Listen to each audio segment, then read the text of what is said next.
네, 여러분 안녕하십니까. 1월 30일 목요일 아침 매일 성경 묵상 함께 나누겠습니다. 오늘은 여호수아 20장 1절에서 끝절 9절까지를 함께 살펴보겠습니다.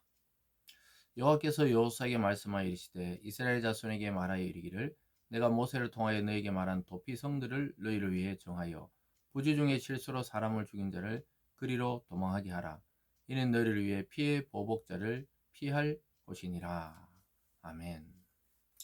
오늘 본문의 내용을 중심으로 도피성, 은혜의 도피성이라는 제목으로 말씀을 증거하겠습니다.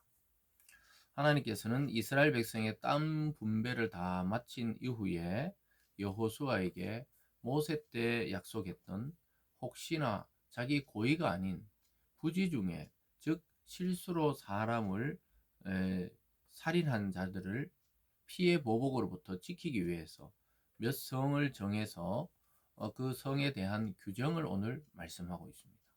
여러분, 인간 사회에 살아가다 보면은 의도치 않게 때로는 이 고의적으로 사람을 다치게 하거나 해하는 경우들이 있죠. 그럴 때는 이 법이 아주 중요합니다.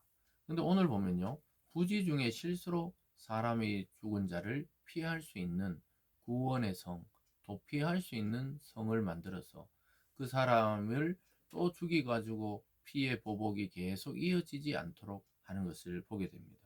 결국 이것은 이 땅에서 우리의 영원한 도피성이 되신 예수 그리스도를 상징하는 구약의 장치입니다.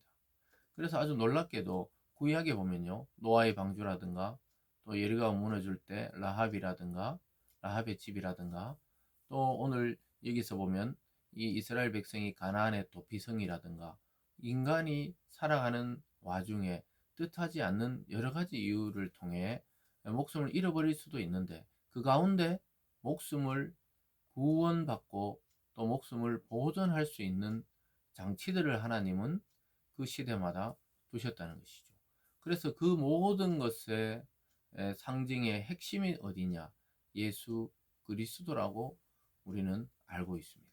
그래서 우리는 지금 눈에 보이는 도피성은 없고 눈에 보이는 구원의 방주는 없고 눈에 보이는 우리의 구원의 여러 가지 형태는 없지만 예수 그리스도께서 이루어 놓으신 이 구원의 안으로 우리가 지금 피해 와 있다는 사실을 깨달을 필요가 있죠. 그래서 하나님께서는 우리의 생명을 아끼시고 보호하시기 위해서 예수 그리스도라는 도피성으로 우리를 피하게 하셨던 것입니다. 그래서 하나님은 이 가족의 생명과 재산을 보호할 의무가 있었기 때문에 피해 보복자가 생기지 않도록 조치를 취했던 것입니다. 그래서 실수로 사람을 죽이는 것도 죄지만은 그래서 그는 도피성에서 어떻게 보면 감금되어서 좀 제한의 거주지가 제한되어서 살아갈 수밖에 없었지만 그래도 그 사람의 생명을 죽이는 것보다는 훨씬 낫기 때문에 하나님은 그 방법을 사용하셨던 것이죠. 3절을 보면요. 부지 중에 실수로 사람을 죽인 자를 그리로 도망하게 하라. 이는 너희를 위해 피해 보복자를 피할 곳이니라. 그래서 하나님은 이 사람이 실수로 사람을 죽였는데 또 죽은 그 사람의 가족이 이 사람을 또 죽이려고 하다가 이 사람을 죽이면 이 피해 보복이 또 이 사람이 죽고 나면 이 사람의 가족이 또 그쪽의 가족들을 누군가 죽이게 되는 이러한 피해 보복이 일어나지 않도록 하나님은 철저하게 보호하고 있습니다. 왜냐하면 하나님이 주신 그 약속의 땅이 그 무죄한 피를 흘리는 땅으로 변하지 않도록 하기 위한 조치였습니다. 그러면서 거기 5절에 보면요. 피해 보복자가 그의 뒤를 따라온다 할지라도 그들은 그 살인자를 그의 손에 내주지 말지니 이는 본래 위험 없이 부정하게 그의 이웃을 죽였음이라 이렇게 되어 있습니다. 그래서 자기 가족이 죽었으니까 처음에 얼마나 흥분하고 화가 나겠어요.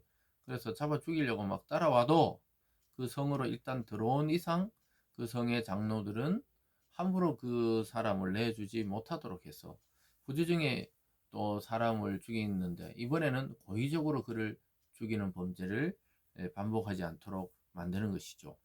6절에 보면요. 그 살인자는 회중 앞에 서서 재판을 받기까지 또는 그 당시 대제사장이 죽기까지 그 성읍에 거주하다 후에 그 살인자는 그 성읍 곧 자기가 도망하여 나온 자기 성읍 자기 집으로 돌아갈지니라 하시니라.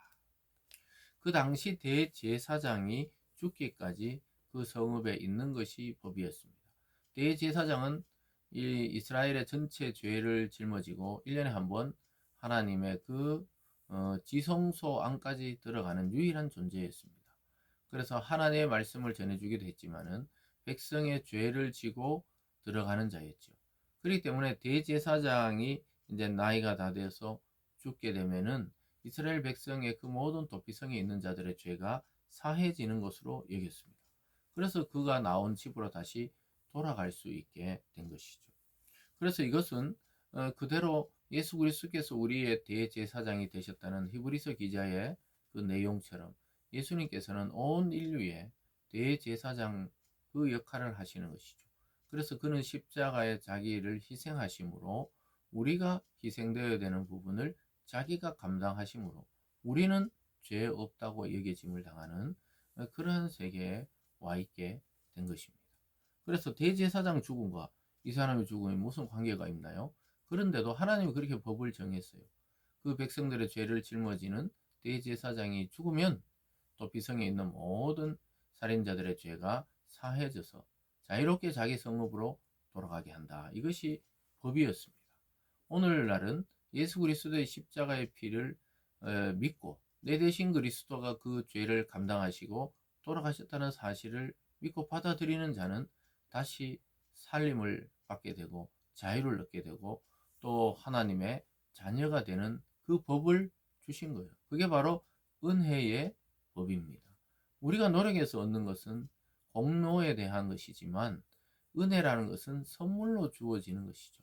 그래서 저와 여러분에게는 예수 그리스도라는 이 도피성에 들어갈 수 있도록 하나님이 은혜로 선물을 주신 것이죠. 그래서 죄 사함을 얻게 되었습니다. 그래서 구약의 모든 장치들을 자세히 보면 그리스도에게 와서 완성이 됩니다.